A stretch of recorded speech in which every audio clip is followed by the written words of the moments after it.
No le pareció mal al barbero la invención del cura, sino tan bien que luego la pusieron por obra. Pidiéronle a la ventera una saya y unas tocas, dejándole en prendas una sotana nueva del cura. El barbero hizo una gran barba de una cola rucia o roja de buey donde el ventero tenía colgado el peine.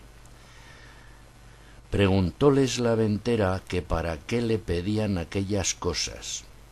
El cura le contó en breves razones la locura de Don Quijote y cómo convenía aquel disfraz para sacarle de la montaña donde a la sazón estaba. Cayeron luego el ventero y la ventera en que el loco era su huésped, el del bálsamo, y el amo del manteado escudero, y contaron al cura todo lo que con él les había pasado, sin callar lo que tanto callaba Sancho.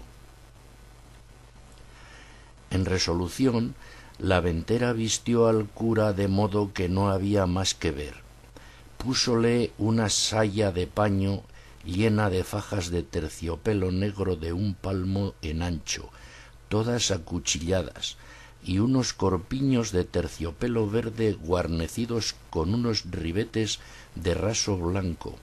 que se debieron de hacer ellos y la saya en tiempo del rey Bamba. No consintió el cura que le tocasen, sino púsose en la cabeza un birretillo de lienzo colchado que llevaba para dormir de noche, y ciñóse por la frente una liga de tafetán negro, y con otra liga hizo un antifaz con que se cubrió muy bien las barbas y el rostro,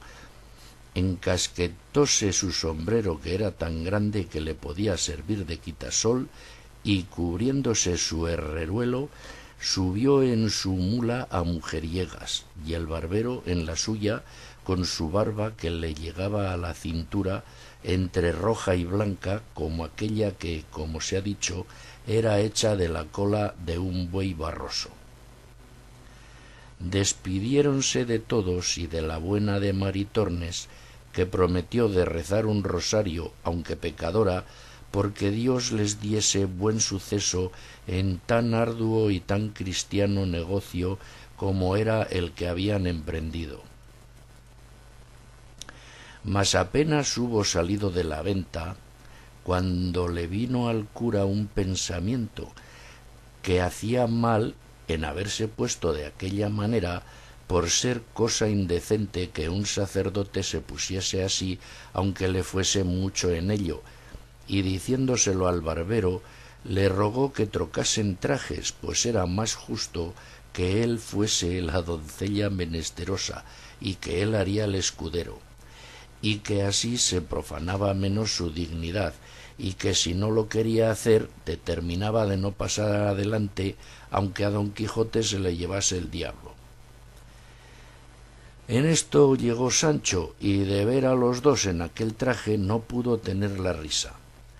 En efecto, el barbero vino en todo aquello que el cura quiso, y trocando la invención, el cura le fue informando el modo que había de tener y las palabras que había de decir a Don Quijote para moverle y forzarle a que con él se viniese y dejase la querencia del lugar que había escogido para su vana penitencia.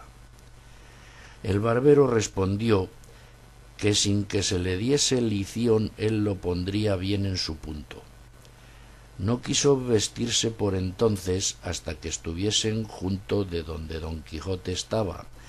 y así dobló sus vestidos, y el cura acomodó su barba, y siguieron su camino guiándolos Sancho Panza, el cual les fue contando lo que les aconteció con el loco que hallaron en la sierra, encubriendo empero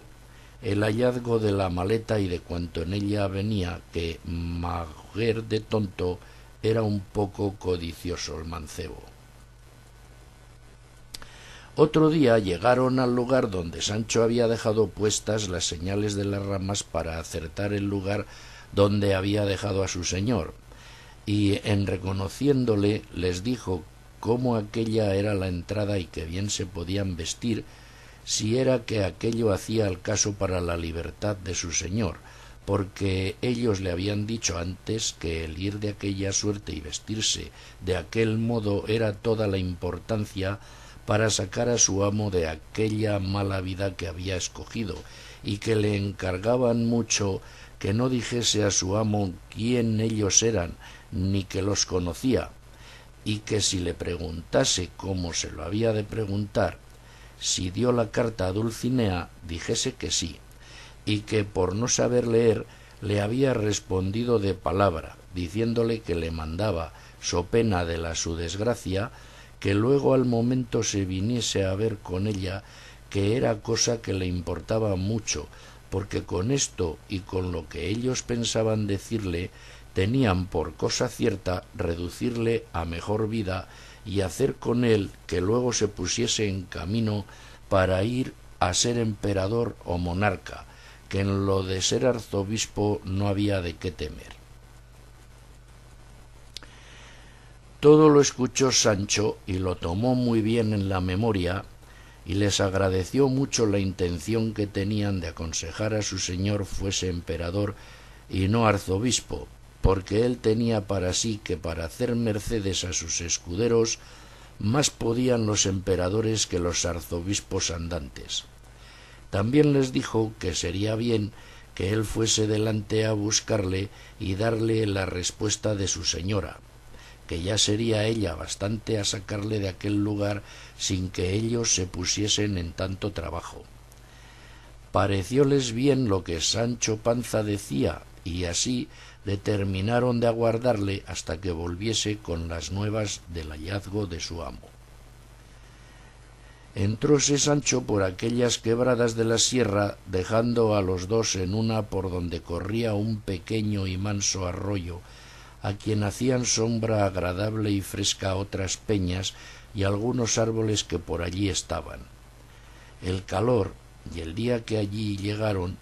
era de los del mes de agosto, que por aquellas partes suele ser el ardor muy grande. La hora las 3 de la tarde, todo lo cual hacía al sitio más agradable, y que convidase a que en él esperasen la vuelta de Sancho, como lo hicieron. Estando pues los dos allí sosegados y a la sombra,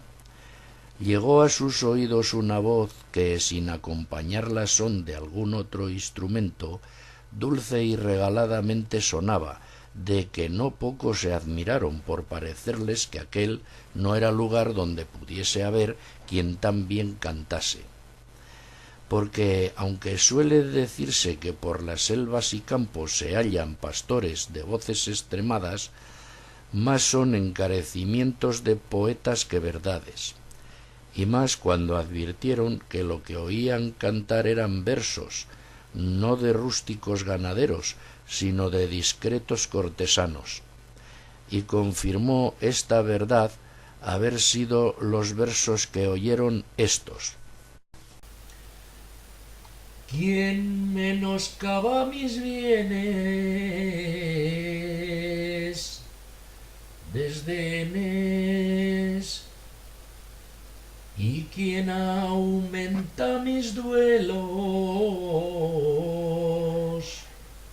los celos?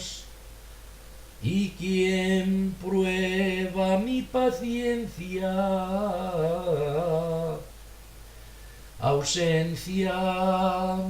Este modo en mi dolencia ningún remedio se alcanza,